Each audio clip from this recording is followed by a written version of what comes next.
Yeah, you're 100% right. Huh? I heard you right about that. You can go to the hole and sit in the hole till it's time for you to go home, or you can stay right here and let these boys get some scraps off you and trick you and make you stay in here longer. So you went to the whole last 30 days? I was being stupid. I stayed on the compound and got stabbed. So let's me being wounded, I got mine, and I told him I ain't ready for nobody. I went out on the compound and I had something did little. Uh-huh. Man, that man whipped out some half of my body side. I ain't bow down. I had to let him know before I go to that hole. I ain't just gonna go. Yeah. And I learned the lesson. Never be stupid like that again. The dude, minute dude get into it, I tried to hit him in the face, but remember I got something did little. Bet. When I tried to hit him in the face, he jumped. They were scared of me, bro. They were scared, bro. But the pressure that they had on them from other people, and they knew they had to be in jail, had them got to crash out on Woody. So anyway, dude, he had a big one, hit me in the arm. Soon as I felt it and seen that blood, I covered myself up, ran back inside, and wrapped myself up so that I wouldn't get caught, because if they look at the camera, now I can lose my parole date. Bet. So now when my arm heal up, you know what time it is now. Bet. I went back on the yard again. Yeah. So the dude like, man, listen, bro, you seriously got problems. He talked to me, and then he like, bro, don't worry about what these guys, they family don't even love them. Yeah. And when he said that, guess what I say? Man, dude. I told the officer, hey, I'm going to the hole. Everybody like, Woody, don't leave. I did a nigga like him, but forget y'all. Yeah. So nigga was shaking their head like, don't go out bad. Say what y'all want to say about me.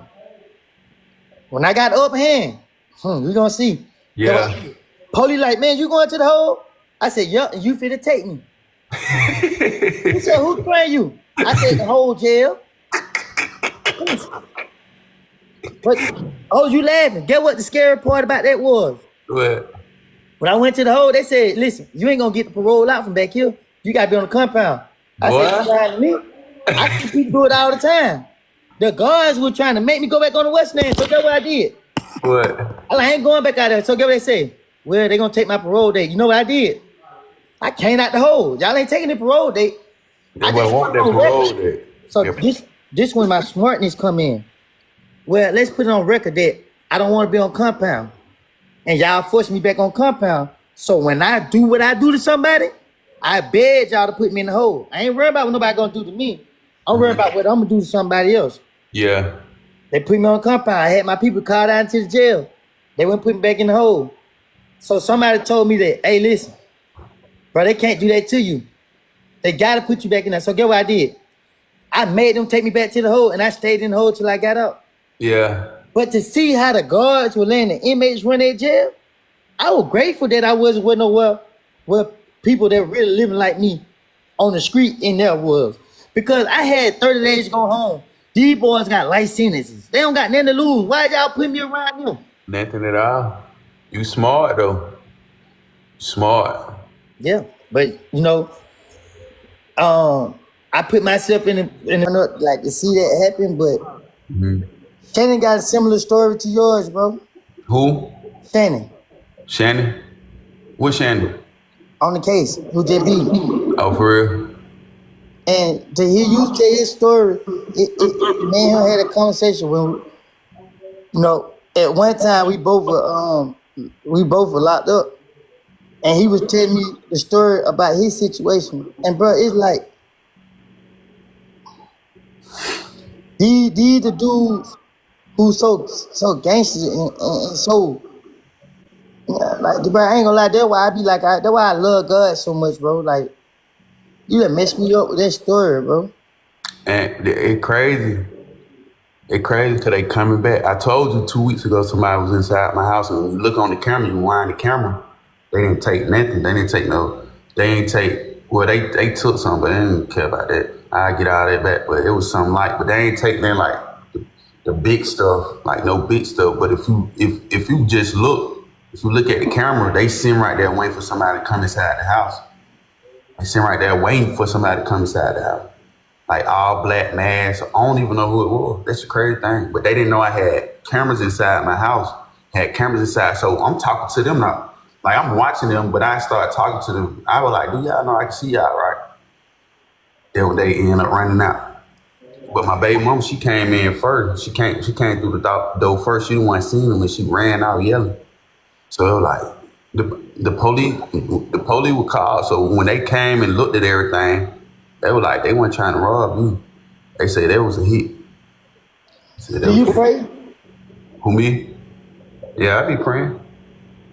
No, seriously, like you say you be praying, like do you really like do you when I say do you pray, like do you talk and have a conversation with God?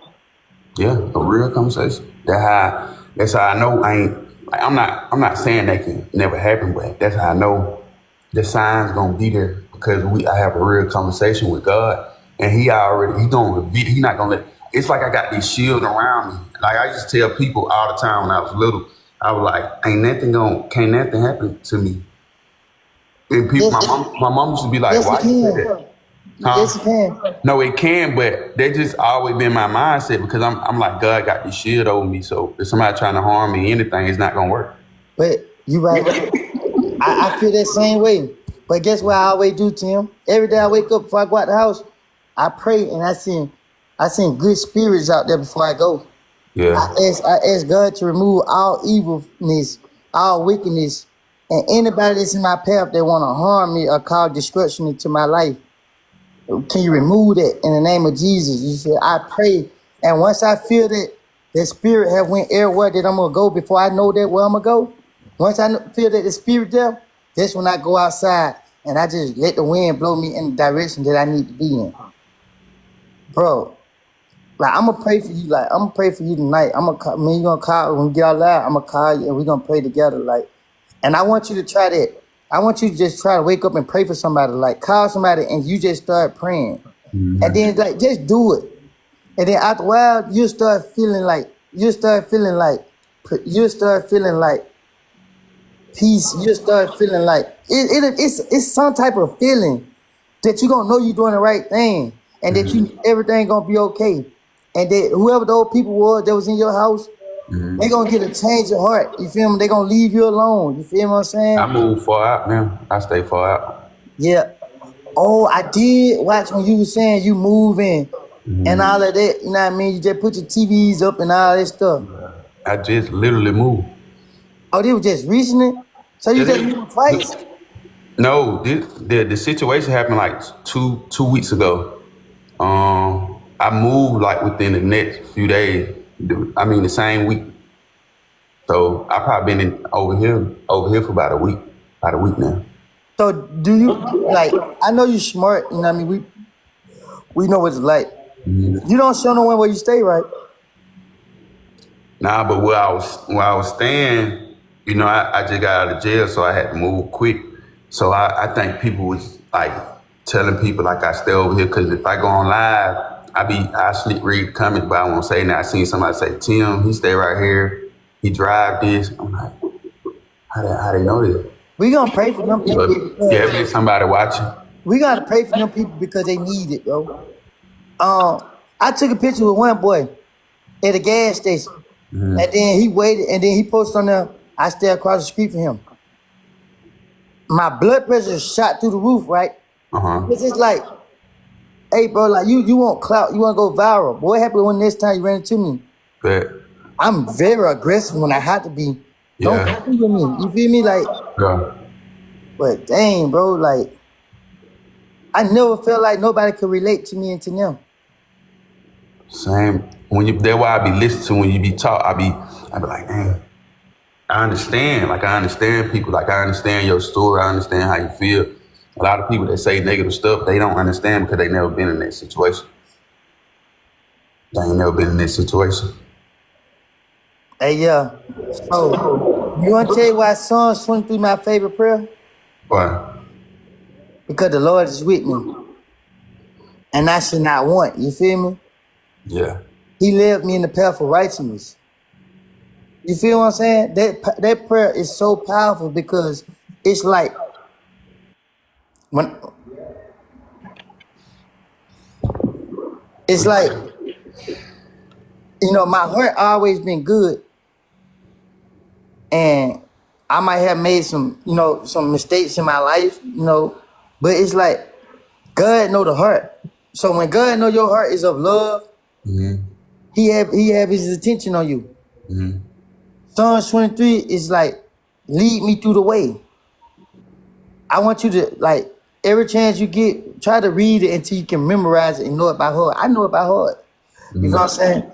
And John 3:16, for God so loved the world that he gave his only begotten son, that whosoever believe in him should not perish but have everlasting life. Like, you have to read these things and constantly say it out loud so that when your brain, when you say it out loud, your ears hear it, and then it starts to plant seeds in your mind. And once you plant the seeds in your mind, it starts to grow. This is what I do to myself every day. I put things in my mind, positive things in my mind, and then I talk to myself through it. Because it's like, you know, once you plant seeds, you gotta water them too. You feel me? Yeah. But after hearing your story, bro, it's like we overcame things because God have a bigger and better plan for us. It wasn't no coincidence that you went through what you went through and I went through what I went through, and we here together on live talking. You feel me? Sharing our trouble with 1,900 people. Man, you know, bro. Dang, boy, some people sitting in your house waiting. I ain't gonna lie. If I would have watched that camera, and if it was me and I watched that camera, I don't care who it was. Everybody who looked at me the wrong way for the has an issue. Yeah, but how I looked at it, I'm like, You did right by moving though. You did right because that was the best decision to make. yeah, but if it was me, you know, I would have been bold and taking it out on just everybody. But it's like my children be there, and I don't want to put them in that situation to where somebody. Okay. Now I don't want. I'm gonna get him your number, but now do him like you did me. Don't have no conversation with him until he get in front of you. I just want to make sure he understands. I know that he might know about how I conduct an interview. He just told. You know what I mean? I called you because he told me that his mama and daddy told him to watch my interview. Oh no. And man, as long as he knows, like, it's not like, you know, we're not on a script. We're a straight, real conversation. You know, so a lot of people be asking, you know, could you submit the questions in? And I don't really operate that way. I just the people get a conversation. He can hear you now, and he's agreeing with it, right, Tim? Yeah.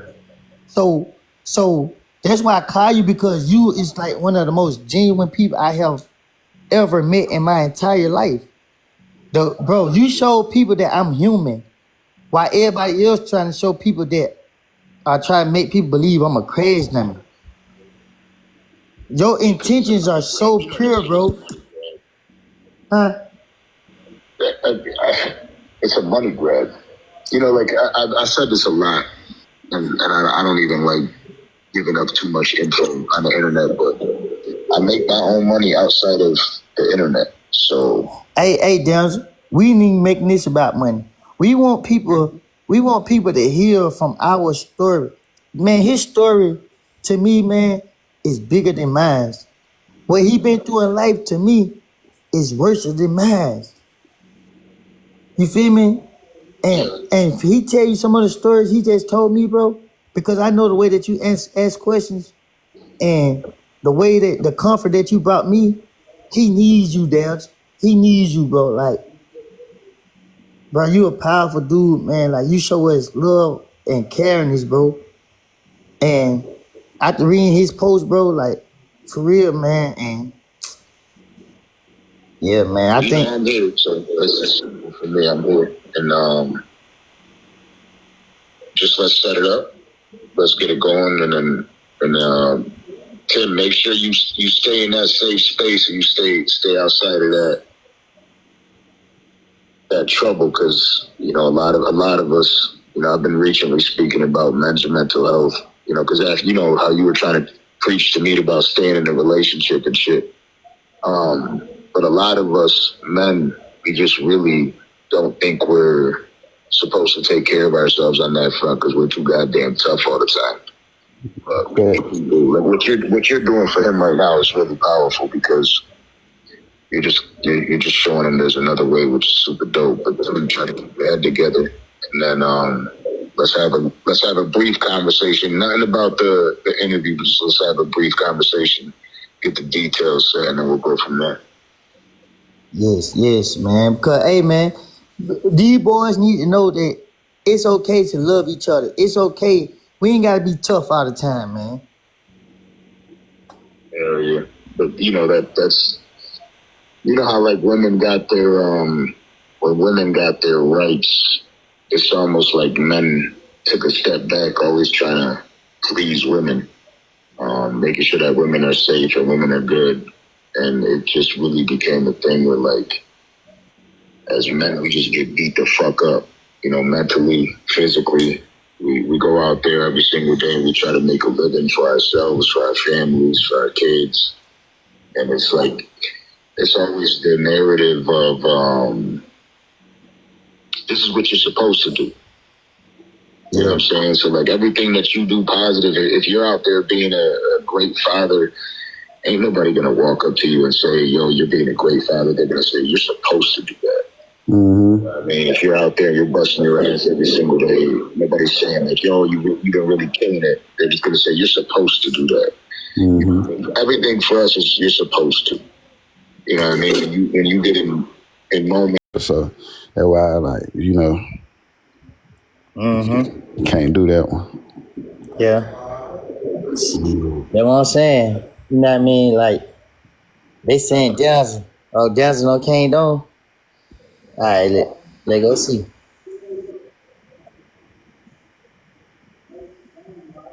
I gotta go find his name. I don't follow so many people back. Oh, he ain't came on yet. He's still probably dealing with his kid. He gonna let me know when he ready. He'll be on in a minute. Hey, but Tim, you a great dude though, bro. For real. Are you ready? He said, nah, I'm here. Here you go, right here. Oh, he on here. Yeah. Man, where did you meet Denzel, man? Man, me and this guy talk, man, like we be hitting each other up, man, like for real. Denzel's just standing.